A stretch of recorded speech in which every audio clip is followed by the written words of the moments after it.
I had a fear that Uzi was gonna drop some mid. The last couple of songs that he did was not up to par with 2016 Uzi, or anything near that for that matter. And after listening to the Pink Tape, I can confirm that Uzi broke Spotify for some mid. Let that sink in. Let that sink in. But before you do, consider subscribing, because I upload music related content twice a week, and it's only gonna get better from here forth. Alright, we're blowing up. Make sure to be here before everybody else. Let's get into the video.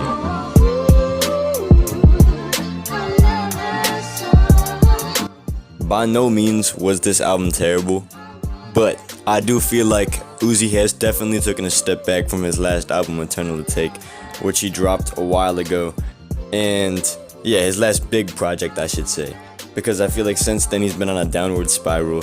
And I'm gonna be honest with you, there's a lot to nitpick about this album. For first, I feel like this album was way too long. It was an hour and a half. I feel like I could have watched a small movie, as well as he thinks he's Cardi with the ad-libs. He's been trying to like mimic this Cardi sound for a minute, and I don't know how I feel about it. It's also a very generic version of Cardi almost. Like, I feel like it just doesn't sound right with Uzi's voice. Like it sounds almost too Cardi-like that it makes me slightly uncomfortable.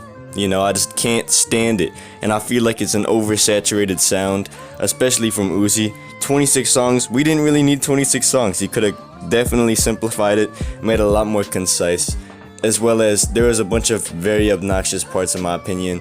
People are comparing this to Cardi's Whole Lotta Red, and I don't know if that's a fair comparison, because I feel as though Cardi was a lot more experimental with that album, as well as we've been kind of used to this Uzi for a second now. Not for a second, and not really used to it, but I feel like this sound by Uzi is just a little bit saturated. I'm not gonna fib. And yeah, there's songs like That Fire, which just are kind of overconfident and obnoxious and repetitive, and I feel like he's becoming a little bit too media influenced, and it's a little bit boring. He's very clearly trying to ride a lot of TikTok trends, but on the bright side, all these songs are pretty catchy, at least a little bit, but they kind of overstay their welcome a lot of the time. As well as, I'm sure a lot of you guys seen, but yesterday, Cardi, like when this album first dropped, Cardi was on, accidentally got leaked onto this album. I literally am recording this the day, like the morning after, so I don't know if they got rid of it yet, but Cardi, in fact, has been accidentally put on this album. I don't know if it was secretly like it was an accident, or if it was like an actual accident, but all I know is this Cardi feature was pretty good, very refreshing from a lot of the Cardi that we've heard before, and I don't know, man, it's been a little bit wicked. I like that song regardless. I like both versions of it, the Don Toliver version. I feel like Don Toliver is an incredible artist on features specifically, arguably better than his own career.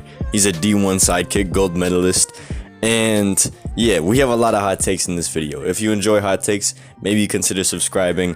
I upload a lot of videos like this, but overall, the Pink Tape was a decent album. I give it like a 6 or 7 out of 10. It may grow on me over time, but as of right now, I feel like it's a little bit too bloated with a couple of small songs that I may take out of it.